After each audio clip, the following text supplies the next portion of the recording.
Good day, fellow South Africans and citizens of the world.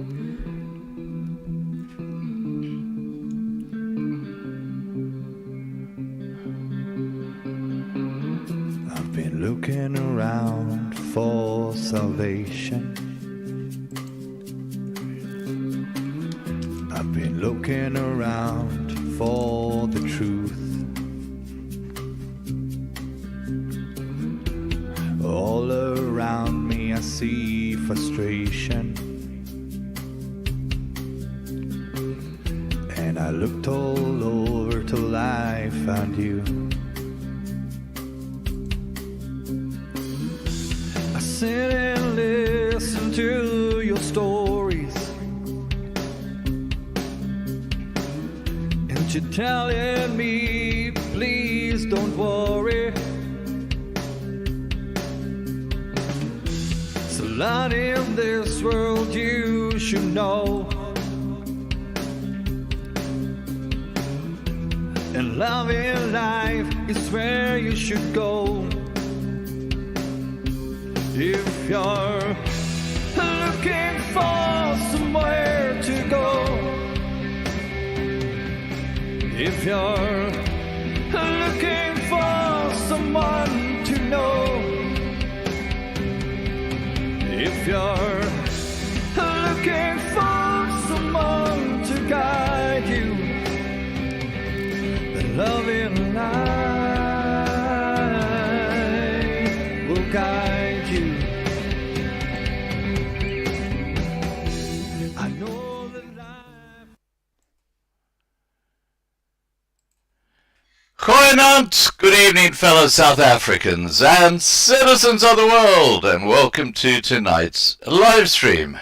And tonight we're going to be talking to Dr. Andre Hattingh about his epic tractor ride across South Africa, and we'll be giving you dates, times and places if you want to go and see him go past in the tractor, or even have a chat to Andre. Lovely guy, and this is pre-recorded, please be aware of that, because of load shedding. I've had so many emails from people and messages from people saying that the power has been out since before 8 p.m. Well, long before 8 p.m. In fact, in Krugersdorp, where Marlena is, they have had no power for 8 hours, and they don't expect any to come on before midnight. So I don't know what's going on in South Africa, but it doesn't look good. Alrighty, let's get the show on the road and meet my guest tonight, Dr. Andre Hattingh. Here we go.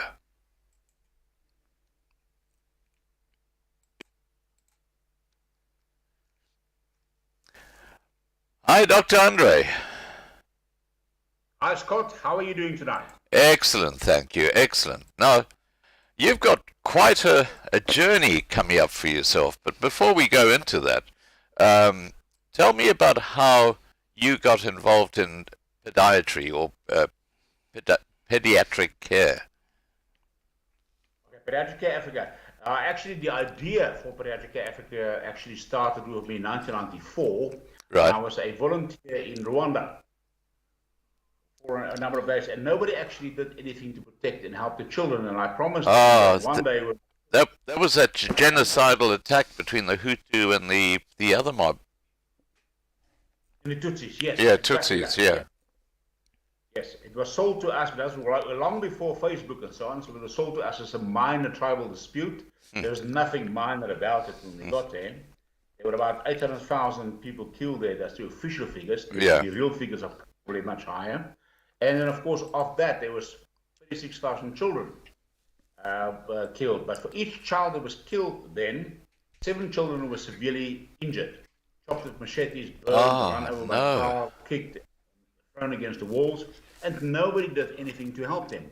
And I couldn't actually believe that in this modern day, it was under the coverage of United Nations, then the French flag, and they didn't do anything to help. And then I made a promise that one day when my children are out of university, my house is paid, my beard is grey, I will definitely do something for the children. And I never forgot that promise. Yeah. So since 1994 until 2017, I've learned in my career from other NGOs how to do certain things and how not. We didn't have the funding or the funds to waste money on reinventing the wheel. So in 2017, January, I actually started Pediatric Care Africa, and we are a medical organization that specializes in children. Right. Okay. So it was basically the Rwanda genocide that actually was the catalyst for you setting this up. Exactly, yes. Wow. So what does Pediatric Care Africa do? Right, Scott, we have 5 programs. The first one is, of course, our 1,000 surgeries for 1,000 children program. That's exactly what it says. 1,000 surgeries for 1,000 children. And that is a 15-year project. Our second program is the clinical medical program, which where you phone us and say, listen, Scott Jr. is ill, I have no work, I don't have any money. Can you please take my child to the doctor, which is what we do. So we take your child to a private physician here, we get your medication, do the lab test, do the x-rays and so on. And if you are referred for surgery, we take you all the way through, whatever your diagnosis may be. That is number 2. Number 3 is, of course, we do the outreaches in informal settlements. There's a large number of informal settlements in South Africa lately. Yeah. The last one we did was 2 weeks ago. We do one every month where a whole group of doctors, volunteer sisters, volunteer occupational therapists, and so forth, we all go to an informal settlement, and we basically see all the children and the mothers, and then, of course, if we have time, and then we also see the elderly. So last 2 weeks ago, we saw 90 patients altogether, of which 32 actually saw the dentist that went with us, and they did 37 extractions. And then our other program is, of course, a nutritional program. You know that if a child does not eat, they grow stunt, which basically means that their lives can be totally destroyed. Yeah. And then the last one is we respond to local disasters in Southern Africa. Wow. Okay, so how many patients have you helped since 2017? Just under 7,000. Wow. Of which that is all of them together, and then it's 1,396 patients, children, that we helped, that went to see private specialists and private doctors. Of those lot of children, 138 of them actually received surgeries. Wow. And do you get any support from the South African government for your project? Scott, no, I'm afraid not. I can't tell you why not. We never seem to meet the criteria, whatever the criteria may be. So no, unfortunately not. We have to generate all our own funding all of the time. Wow. So this tractor ride that you're going on, which we'll get to in a second, is one of those projects to actually raise awareness and to raise funding. Absolutely, yes. If I can take you very briefly for our general fundraising program in a year. In February, we have the 7,000 kilometer ride for a child around South Africa, where we actually ride with motorbikes. And next year, we're going to, which will be our 5th year that we do that, we're going to attempt the world record. And between George and Jeffreys Bay, Jeffreys Bay, we're going to attempt the world record with 4,500 motorbikes. That will be next year, February. And then, of course, we have the tractor launch, which is coming up. And then we have golf days, and we have gala dinners, and we have tins in supermarkets, and so forth. So that is basically how we generate funding. And raising funding for us has become a full-time occupation, because a lot of children and people actually depend solely on us for assistance. Wow. Now, where are most of your patients, the children? Are they mainly South Africa, or are they all over Africa? All over Africa. The majority, of course, is from South Africa, but we have a patient coming in from Swaziland now, and then, of course, we get them from Mozambique, from Zimbabwe, and so on. So the bulk of the patients that we help, I will say 85 to 90% are all South Africans, or residing in South Africa. They're not necessarily South Africans. And the other ones come in from neighboring countries, especially for assistance. Right. Now, you mentioned that the tractor ride that you just about to embark on is basically to raise awareness and also to raise funding. What I'm going to do is I'm just going to share this image with our viewers so they can see what you're going to be doing. And look, you've got to be totally mad to be driving 2,500 kilometers in a tractor over 2 weeks. Tell us a bit about what inspired you to take on this project. Right. Now, first of all, Scott, I think you're perfectly correct. You don't have to be crazy, but it helps a lot to do this. And my advice on anybody listening to us tonight, doesn't matter how angry your wife is with you guys, don't do it. Okay? Take a plane or a train, but don't do it on a tractor. Now, the reason why we're doing it on a tractor is basically I can only use things that is within my ability, within my scope, and within my grasp. And those are things like motorbikes, tractors, and so on. A gentleman the other day said to me, Doc, why don't you rather sail around the world on a yacht? I said, look, that's a fantastic idea. Number one, I can't sail. Number two, I live 7,000 kilometers away from the sea. And number three, now the sea is full of sharks. I said, there's no way I'm going to do it.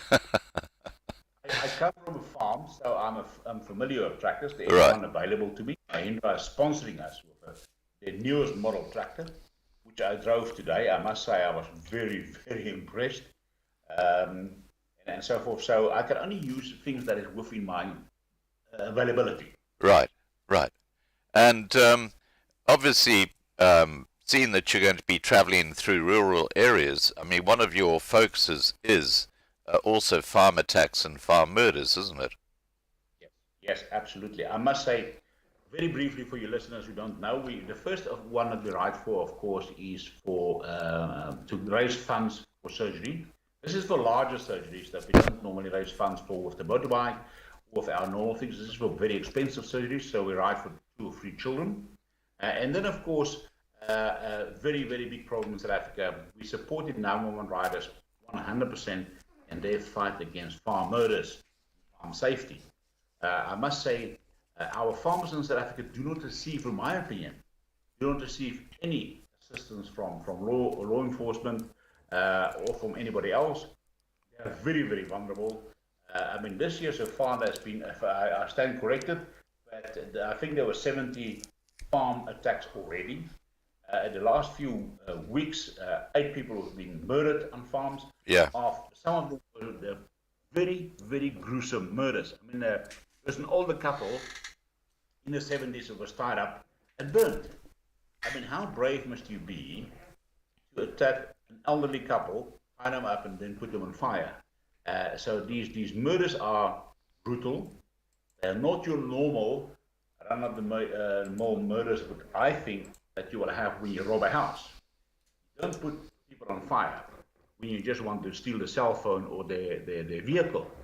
So these farm murders, I'm afraid, is becoming very, very gruesome. And I want to do in my small way, in the small way that we can help, to make the world aware of the problem in South Africa. Yeah.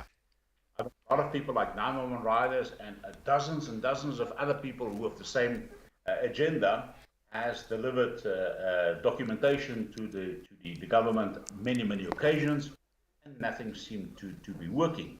So I've decided that we really need to make the world aware of what is happening here. So maybe the governments of the world can assist our farmers, which are being murdered like pigs in South Africa. Yeah. Well, you know, I've done quite a few live streams with people who have either been involved in a backup way when it comes to farm attacks and farm murders, or they've actually studied what goes on. And there's some very, very disturbing, basically the foundation for farm attacks. And the disturbing part is that at least 90% of farm attacks and farm murders originate from one of your domestic staff who has access to the house, who knows where everything is, talking or being forced to give information to the gang. Now, Yes. they are so scared that once they've done that, they don't mention this to the farmers. And what the gang then do is the gang then, they know where you go, when you go, which rooms these might be vulnerable to get into the house, etc., where the safe is, where the guns are kept. They know everything. And what they do before they actually go in and attack a farmhouse or farmers is they go and see a sangoma or a witch doctor. And they go and see the witch doctor, and the witch doctor gives them this muti, which means that bullets will bounce off them, and they'll be fine, and all this sort of stuff. And the sangoma also, this is where it gets really disturbing. He actually tells them what they've got to do to each person inside that house. So, in other words, it's pre-planned that they're going to, for example, put boiling water over someone. That's pre-planned. It's pre-planned that they're going to gang rape the farmer's wife. It's pre-planned. This is before they even get in there. So this is all part of the ritual with the sangoma. So by the time they get to the farmhouse, they already have a strategy of what they're going to do, what they're not going to do, and this is where it gets really. This is a really important point. If something goes wrong, they like, for example, they're trying to break in through the front door, and a bullet is fired, and they freak out. They'll run off. They'll go away. So if something goes wrong, they will abort the attempted farm attack. So defense is the most important aspect when it comes to a farm attack. But the fact that they go to a sangoma and they pre-plan how they're going to deal with each member inside that house is really, really disturbing. So when you talked about the torturing, that had been planned with the sangoma before they even got to the farmhouse. Wow, that's like you said, superbly disturbing, and I'm glad you told me that, because of course I'm ignorant. I'm not that familiar with all the methods of the barbarism. But yes, it makes perfect sense to me. Yeah. Now, getting back to your tractor ride, 2,500 kilometers. What's your top speed on the tractor, by the way? My top speed is about 26 kilometers an hour. Yes. So now, will you have a support? Will you have a support crew with you, like a couple of cars behind you, to make sure that you don't have any problems? No, we don't. What we do have this time, last week a friend of mine, TJ Moret, he's involved with the farm matters, and he said, "Look, listen, Andre, you are actually riding for our organization, putting yourself on the line in public for our organization. I'm going to join you on this ride." And he's not just going to join me in any way or form. He's going to ride a bicycle with me. Oh, wow. Wonderful. I'm telling you, if you think the tractor driver is slightly crazy, see right. Well, I tell you, I actually have met some fascinating people. I'm so blessed doing what I do, because I really do meet fascinating people. And about 18 months ago, I met these two young guys. I think one was called Shane, and I've forgotten what the other guy's name was. But they decided they were going to walk from Pietermaritzburg up Sani Pass, around through Free State. Sorry, not Sani Pass, Van Riemen's Pass, up through Harry Smith, Bloemfontein, and then going down all the way to Cape Town. They walked. It took them about 3 months.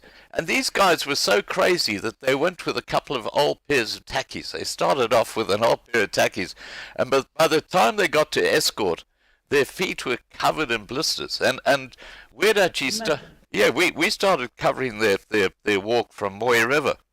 And one of the Loving Life family happened to live in Ladysmith. And we raised money to buy them brand new tackies. I mean, the tackies apparently were. We saw them on the camera. They were completely shot, and they got the best tackies, and with those tackies, they were able to walk all the way through to Cape Town. But talk about not being planned or not planning. There's a lot of very good people out there with a lot of very good ideas. Yeah. A lot of people are so scared to actually put their ideas to work. Yeah. Even though they put themselves in peril. Now, look in South Africa, if you walk on the road, you're putting yourself in peril. And Absolutely. No other way to describe that. And so forth. So I do take my hat off to those two gentlemen. Yeah. And if you do speak to them, please send them my gratitude and congratulations. I think that was an awesomely brave thing to do. Yeah. And as I say, it took them about 3 months to complete the entire thing. It was huge. Yeah. Anyway, let's get back to your tractor ride. So, the provinces. You're starting in which province, and which provinces are you going to go through? Right, we're starting in Mpumalanga. Then our first neighboring province will be Limpopo. So we're crossing Limpopo province. Then we're going to the Northwest province. From the Northwest province, we're going to the Free State. From the Free State, we're going down to KwaZulu-Natal, and then from KwaZulu-Natal, of course, we come back into Mpumalanga. Okay, it's a heck of a long way. I'm just putting that up on the screen right now. Now, can people meet you during this trip, like when you're in Winburg, or when on the 9th of July? Is there a place where people can meet you, or is there some sort of website which will say where you're going to be? Please, guys, yes, we do need your support. Now, the reason why we're riding for the farmers is, of course, is to make the outside world aware of this. Yeah. And if I tell the outside world that a farmer named Scott, that doesn't mean anything. So I need to put a photograph with that. So we ask if the farmers can look at our website where we sleep, meet us there in mass. Yeah. Ride with us on your bakkie, on your bicycle, on your tricycle. Come by horse, come by mule, come by anything you want. Meet us. Let's take a group photograph and let's show the world that the farmers that we are talking about are real people, just like they are. Yeah. And without the photographs, of course, that is very, very difficult to show people. These are the real farmers. Now, I have two opinions, and I may be completely wrong. A lot of people may disagree with me here, but I think, in my opinion, that we need the farmers in South Africa much, much more than they need us. If you look at all the farmers, they can retire now. They've done their thing, and the young farmers, including my neighbor, many of them are working in America on farms. They're working in Zambia on farms. Yeah. They're working all over the world on farms. If all our farmers decided that, listen, this is too risky, because farming must be the most difficult profession in the world, in South Africa. First of all, you need to be a weather expert. You need to be a financial expert. You need to be an animal expert. You need to be a plant expert. You need to be a human resources expert. You need to be an expert in so many things. And on top of that, you need to be a dad for your children. It must be the world's most difficult job and the most dangerous job, I'll imagine. Well, I was about to say security as well. Yes, terrible. I mean, if you're a young school-going guy and you have to make a career choice, and you see what's happening, and your dad says, listen, what do you want to do? You want to farm? You want to become an engineer and go and live in America? A lot of the people are going to opt to go and live in America. Yeah. And we can't do that, because we will starve to death in South Africa if the farmers stop farming. And that is not the myth. We need them much, much more, I think, than they need us. For that very specific reason, if they stop producing food for us, there will be anarchy, it will be a total disaster. Yeah. Our current situation will look like kindergarten to what will happen if the farmers stop producing food for us, and there's food scarcity. So we need to keep the farmers in South Africa. We need to protect our farmers. You don't even have to like them. You don't need to agree with them. Yeah. You don't need to do any of those things. But we do need to protect our farmers so they can feed our children.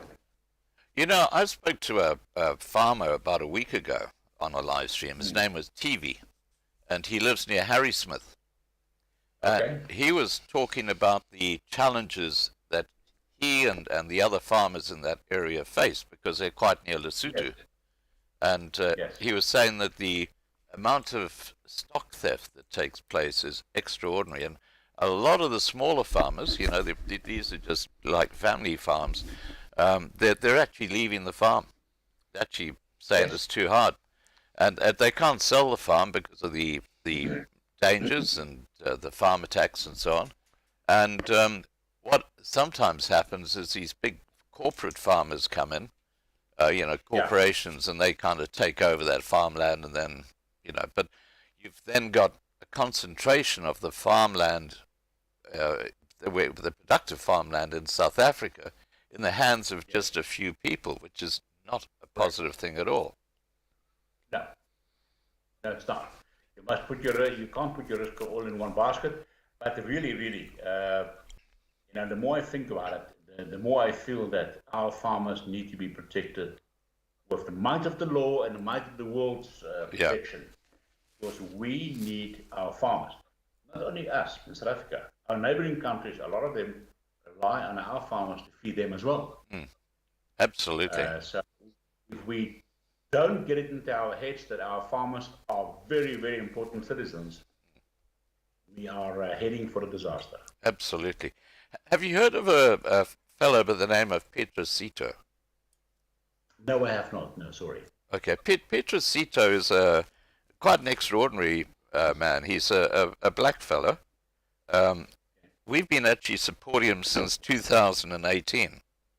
And he has been out there, often on the roads, walking on the roads with these big signs that say, you know, stop farm attacks, stop farm murders. He's got a couple of other friends that go out with him.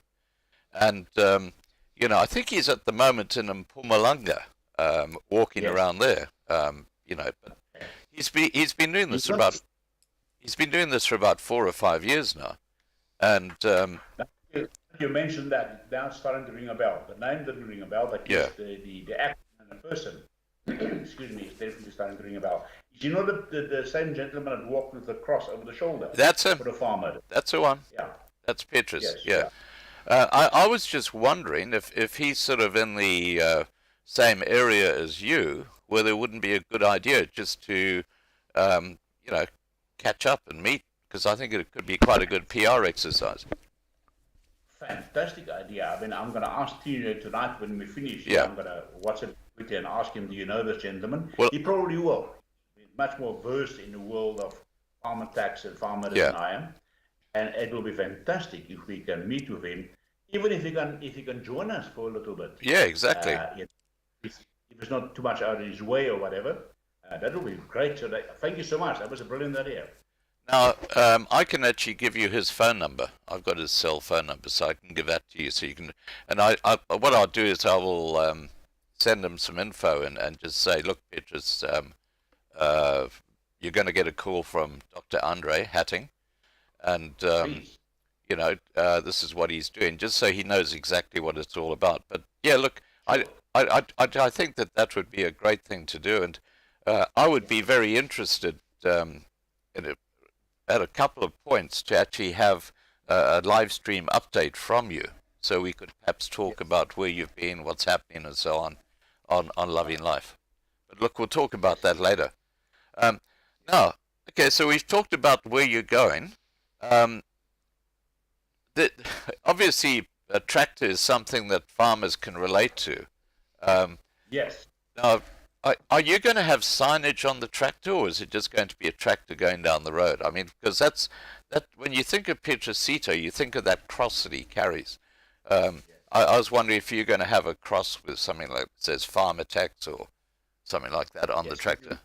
A huge trailer in the back. The back of the trailer actually talks only about stop the farm murders, support non-road riders. And the reason why I put it in the back is I felt it was our most prominent place. You cannot pass the tractor and trailer without seeing that. Yes. Before you can pass. And we have a very big sugarcane trailer that we're putting with lots of signage and flags on it. And on the right-hand side, of course, says that we supply medical support to children. And on the left-hand side is our sponsors, and of course we advertise in the cookbook, which I recently published especially for this tractor ride. It's called Cooking with Doc. And there's a whole lot of recipes in there, and we want people, of course, to buy it from us on the road. We actually accept Yoko or Visa and Master, so we have a whole lot of advertising going on the tractor, on the trailer itself, so it's very, very visible. Fantastic. All right. Now, how can the public follow your progress on the tractor? You've mentioned you've got a website. What is that? The Pediatric Care Africa.org? That's the one. Yes. Okay. I must tell everybody listening to us tonight, and this is a true fact, is that without the support of the people there. Now, I've told you earlier we've helped just under 7,000 people with their medical courses. Yeah. We've given out 43 tons of food, and so on and so on. All of these very impressive figures and statistics is only possible because of the support of the people of South Africa. It's a very simple fact, and that without their support, we are just a website, nothing else. So we do need the support of the public of South Africa. So please, guys, go to our website, like Scott mentioned, it's www.pediatriccareafrica.org. Pediatric Care Africa is one word. You'll find all the crazy things that we're doing on there to raise funds, including the tractor ride. There's exact route where we're going to travel. Excuse me. And it's very easy to figure out where I am. If, for example, if you see I'm leaving 6 o'clock in the morning on Vryheid, I'm traveling at an average of 26 kilometers an hour. You can work out exactly what time I'm going to pass your farm. And so on. So please, yes, where we stay over, especially in the evenings, join us, please. Yeah. Come and talk to us. We're going to send the hats around. You can buy the cookbook, like I said, and so forth. And I think between us two, Scott, we're not going to tell any of the public. I think TJ on his bicycle is certainly going to need the masseuse. Well, I think Petrus walking is going to be interesting too. Right, yes. He might hitch a ride on your trailer. Yes, he's welcome. Yeah. Actually, that wouldn't be a bad idea, would it? No, not at all. You know, if he's up there. Good idea, sir. Yeah, because it just shows that it's not just a minority community who have the issue. It shows everybody has this issue. It's all about food security. Yeah. The farmers come in all shapes and sizes, all colors, all races. You know, farmer is a farmer. Yeah. You know, an Indian farmer is no better than a Afrikaans farmer. Yeah. A farmer, in my opinion, is a farmer, and I think the whole world sees it like that. Yeah. But we do stop them being murdered and slaughtered. Yeah, absolutely. Now, are you going to have someone documenting your trip, like videoing different parts? Yes, the Mahindra and themselves, they are sending one of their people with to take videos here and there. Right. But I think that is mostly for advertising for Mahindra. I can imagine that. Right.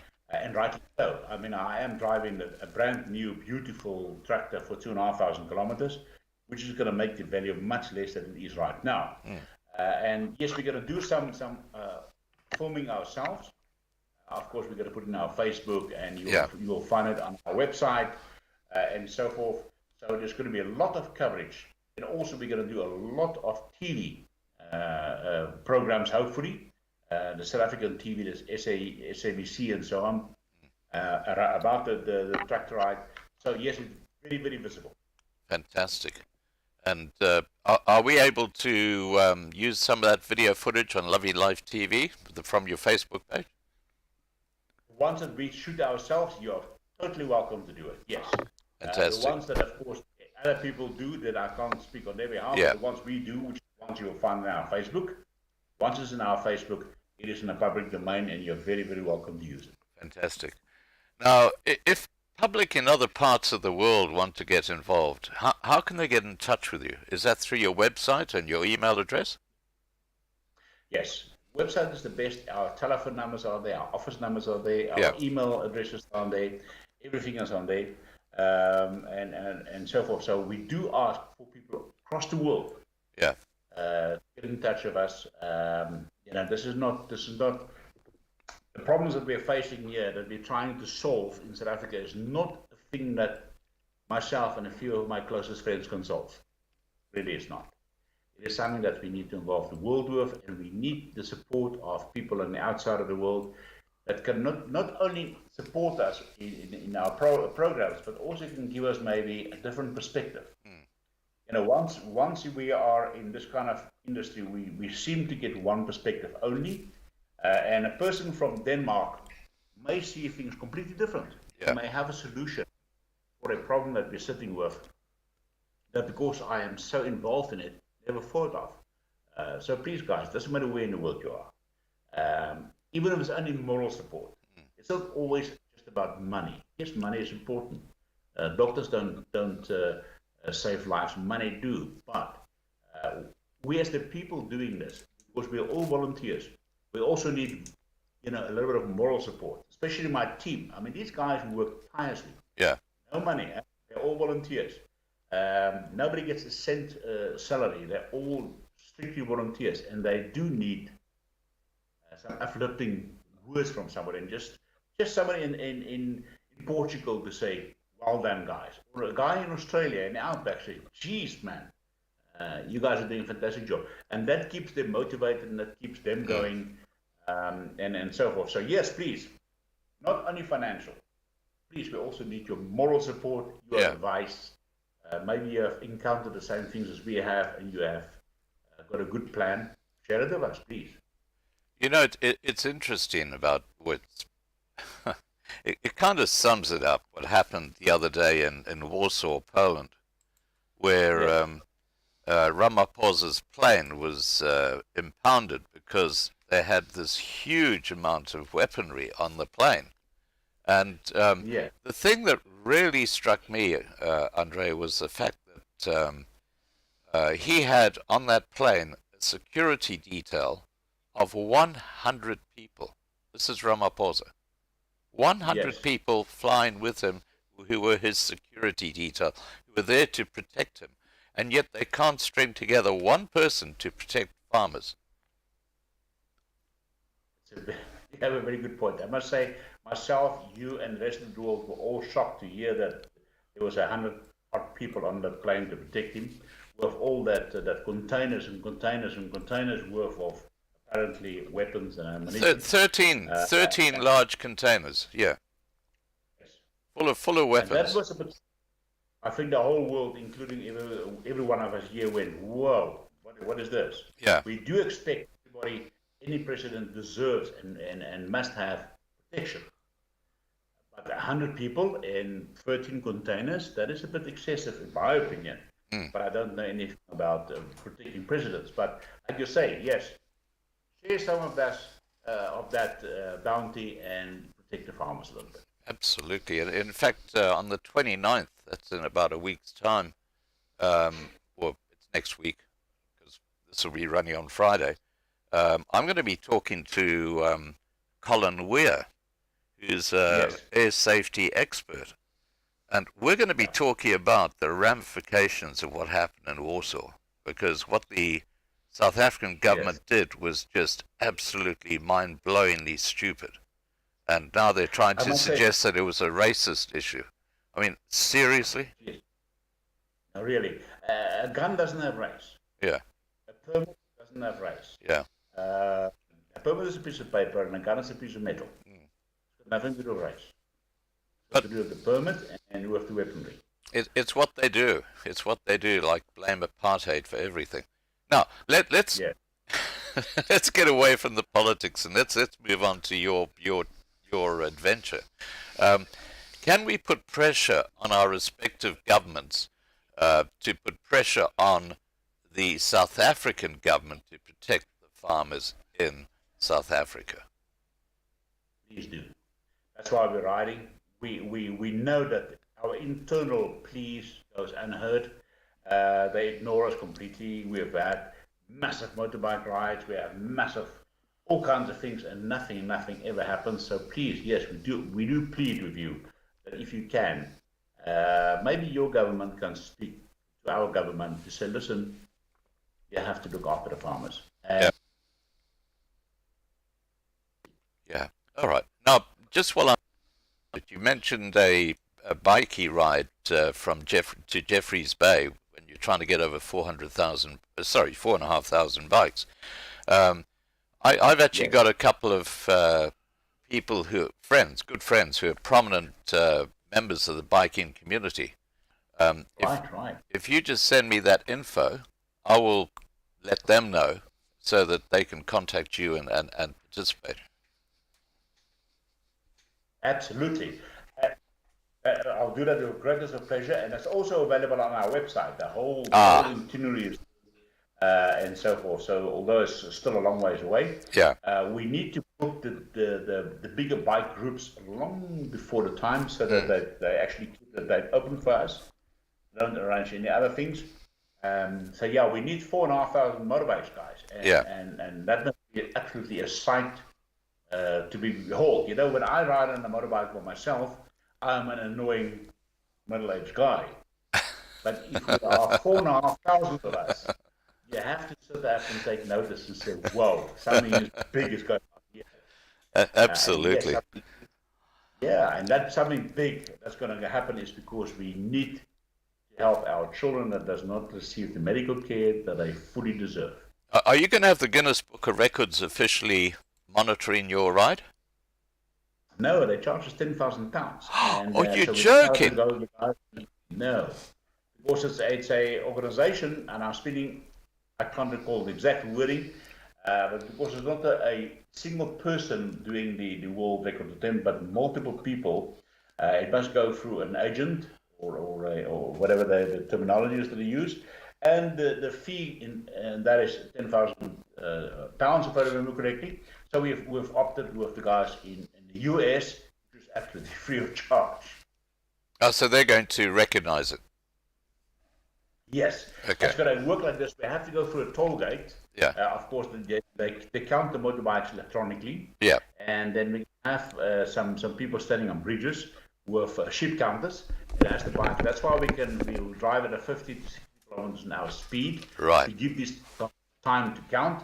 They will be standing on top of the bridges and count us as we come past. Well, an easy way to count all the bikes is just to take high-quality digital photos from the air, because then you've got the actual record. You can just say, okay, 1, 2, 3, 4, 5, 6. Yep. That will be part of the inclusion. There will be some drones, and I believe there's going to be a helicopter as well if it happens. But we want to do it the old-fashioned way as well to make it, for the older generation. Yeah. Like that kind of verification and so forth. So yes, there's got to be some drones apparently and a helicopter. There's going to be a huge affair. We hope, and I was told there will be enough beer and hamburgers to feed all 4,500 bikers. Jeffreys Bay is going to be a wash. Yes, absolutely. My niece, who lives in Jeffreys Bay, she's actually one of the people helping us to organize it. Yeah. And so forth. So I'm very, very grateful to her. And I'm much looking forward to it. So please, if you do have connections with some of the biking group, this will be our fifth ride for a child. Yeah. The 7,000 kilometers around South Africa. And we want to make it something special and something big. Yeah. Look, I will get in contact with my contacts in the biking community and let them know. And look, I know they will support you. I know they will. I will really appreciate that. Yeah. Now, just before we wrap up, we're talking about your tractor ride at this stage, and yes. What I'll ask Marlena to do is to contact you to have a look at which days during your trip we can perhaps have a little catch-up video on how it's going and so on, just to help promote what you're doing. But you wish to collect no less than 80,000 Australian dollars on this tractor ride. That's about R1 million. R1 million, yes. Yeah. It's ridiculous to say it's only $80,000. Yeah. In South Africa, so yes, we need to collect about R1 million. Like I said, the tractor ride for very specific surgeries. but they are much bigger and, of course, grossly expensive. So yeah. Yeah. So I mean, the cause is absolutely fantastic. You're helping little kids who are, in a precarious health condition, and yeah, look, I take my hat off to you, mate. I think we have spoken in the past, haven't we? A long time ago. Yes, we have. Yeah. Yeah. Before COVID and COVID, yes. Yeah, because look, I've done thousands of live streams now, and I was sort of during this live stream. I know this guy. I've seen this guy. And, yeah, we did speak. Yes. What were we talking about then? Was it about your pediatric care? Yeah, and the fact that the children were all in lockdown and didn't receive any food. Ah, yes, yes. School were receiving their food parcels, and with our lockdown, of course, they had zero food or zero access to food. So we were talking about that. Yeah. We were actually doing the food deliveries at that time. Wow. Yeah. All right. Andre, is there anything you'd like to say to people just for in wrapping up this live stream? Folks, please support us. We really need your help. Like I said, without your support, we're just a website.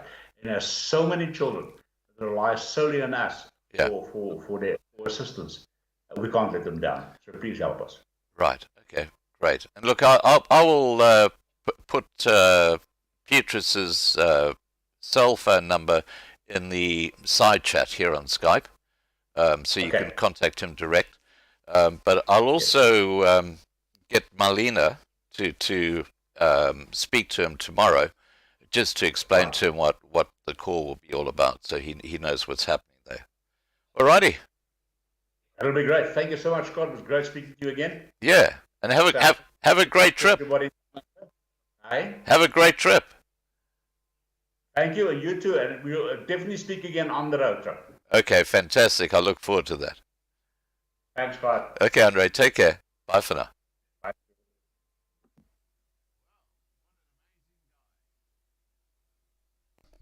Well, what an amazing guy.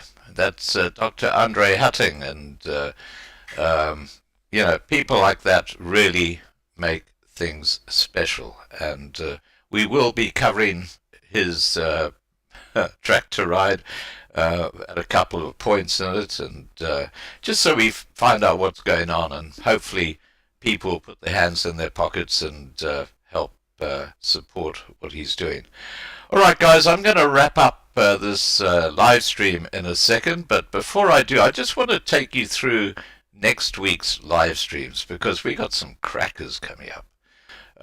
On Monday, we've got a live stream with Colonel Wynand du Toit, and Colleen from Skidmarks is going to be joining me as well, and we're going to be talking about just what is happening to Suidlanders, because Suidlanders appears to be imploding, and there's some questions being asked that we'll be talking about Monday night, 8 p.m. Johannesburg time. And then on Tuesday, we've got Tertia de Klerk, who's from this wonderful organization called the Joseph Movement, which is, getting involved in combating child kidnapping and all that sort of stuff that goes on.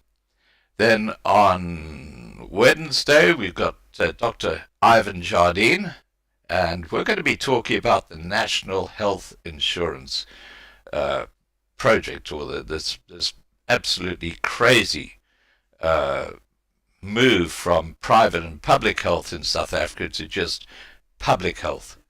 And they can't afford it. It's not going to work. But it's just what the ANC are. They're just absolutely crazy. Thursday, I'm talking to Colin Veer. And Colin is a flight safety expert. And he's got some inside information on what happened at Warsaw. Where the plane was grounded because of all these containers with weapons in them. We're going to be talking about that Thursday night. And then Friday, I'm talking to Memory Peterser. And she lives in that municipality called Ugu, which is in the southern part of KwaZulu-Natal, where they haven't had drinking water for months. And it's an absolute disgrace. And when you think that cholera is starting to spread across South Africa, this is an absolute disgrace, and once again reflects how absolutely useless the ANC are. All right, now I'm going to go out tonight with Op Ons Rots. But before I do, have a great weekend, and thanks to the mods for the great work that you do in the side chat. And we'll see you Monday evening, 8 p.m. Johannesburg time. Bye for now.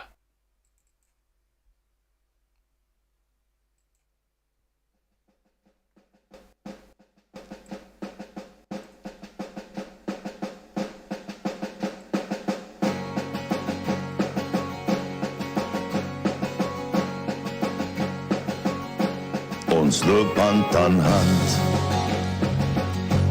op goue warm sand, so baie wat ek wil hê, so baie dit brand. Ek staan op my rots met golwe wat bots. Ons het geen vrees, want hy is in beheer. Ons sien al die planne van goddeloze manne. Ons weet hulle gaan nie wen nie. Dis geskryf soos 'n duif. Ons sal wen, aanhou glo, want hy is in beheer.